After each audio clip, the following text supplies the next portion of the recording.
ہر روزانہ ایک بہترین واقعہ سننے کے لیے اس چینل کو سبسکرائب کر دیں۔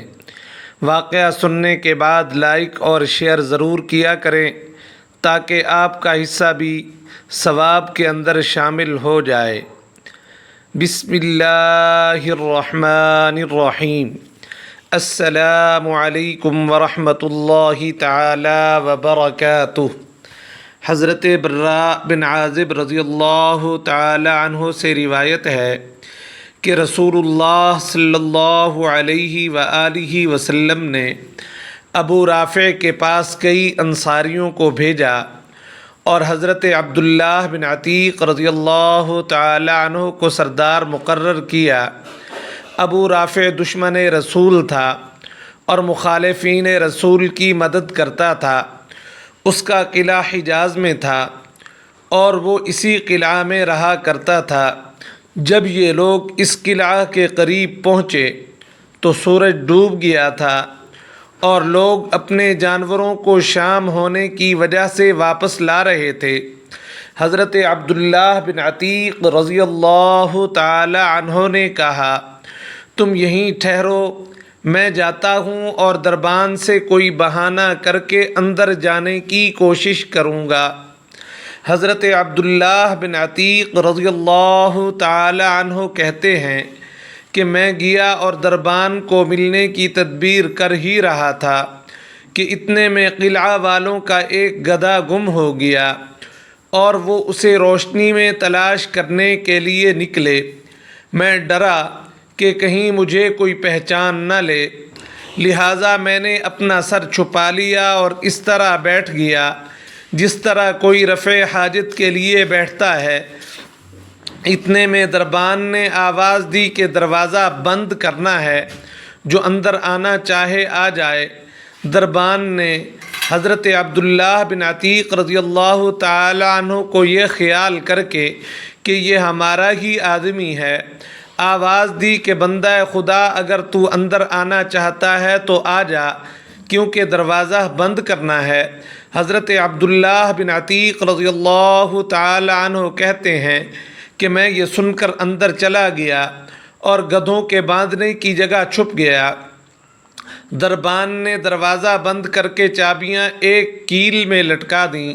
جب دربان سو گیا تو میں نے اٹھ کر چابیاں اتار لیں اور قلعہ کا دروازہ کھول دیا تاکہ بھاگنے میں آسانی ہو۔ ادھر ابو رافع کے پاس رات کو داستانیں ہوتی تھیں، وہ اپنے بالا خانے میں داستان سن رہا تھا۔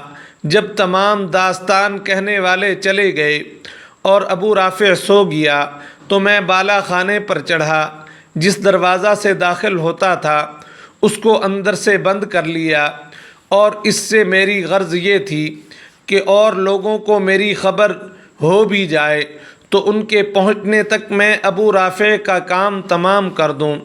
غرض میں ابو رافع تک پہنچا۔ وہ ایک اندھیرے کمرے میں اپنے بچوں کے ساتھ سو رہا تھا۔ میں اس جگہ کو اچھی طرح معلوم نہ کر سکا اور ابو رافع کہہ کر پکارا۔ اس نے کہا، کون ہے؟ میں نے آواز پر ہاتھ بڑھا کر تلوار ماری۔ میرا دل دھڑک رہا تھا مگر یہ وار خالی گیا اور وہ چلایا۔ میں کوٹھلی سے باہر آ گیا اور فوراً ہی اندر جا کر پوچھا، اے ابو رافع تم کیوں چلائے؟ اس نے مجھے اپنا آدمی سمجھ کر کہا، تیری ماں روئے، ابھی مجھ پر کسی نے تلوار سے وار کیا ہے۔ یہ سنتے ہی میں نے ایک اور ضرب لگائی۔ زخم اگرچہ گہرا لگا مگر مرا نہیں۔ اس کی بیوی بھاگی اور وہ چیخا۔ میں پھر آواز بدل کر مددگار کی حیثیت سے قریب گیا تو وہ چت پڑا تھا۔ میں نے تلوار پیٹھ پر رکھ کر زور سے دبا دی۔ ایک ایک ہڈیاں ٹوٹنے کی آواز میں نے سنی۔ تلوار چیرتی ہوئی پیٹھ تک پہنچ گئی۔ اب مجھ کو یقین ہو گیا کہ وہ ہلاک ہو گیا ہے۔ پھر میں واپس لوٹا اور ایک ایک دروازہ کھولتا جاتا اور سیڑھیوں سے اترتا جاتا تھا۔ میں سمجھا زمین آ گئی۔ چاندنی رات تھی۔ میں گر پڑا، پنڈلی ٹوٹ گئی۔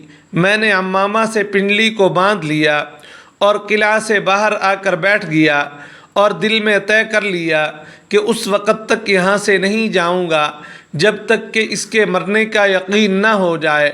آخر صبح ہوئی، مرغ نے آذان دی اور قلعہ کے اوپر دیوار پر کھڑے ہو کر ایک آدمی نے کہا، لوگو، ابو رافع حجاز کا سوداگر مر گیا۔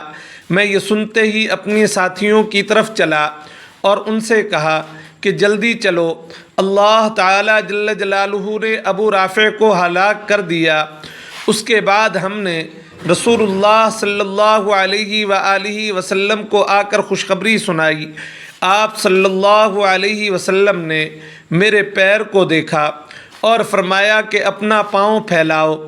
میں نے پاؤں پھیلایا۔ آپ صلی اللہ علیہ وسلم نے اپنے دست مبارک سے اپنا لب مبارک پھیر دیا، بس ایسا معلوم ہوا کہ اس پیر کو کچھ ہوا ہی نہیں ہے۔ اس واقعہ سے ہمیں یہ سبق ملتا ہے کہ جو رسول اللہ صلی اللہ علیہ وسلم کا دشمن ہے اور اللہ کے پیغمبر صلی اللہ علیہ وسلم کو گالیاں دیتا ہے، اس کے ساتھ ہرگز نرمی نہیں کرنی۔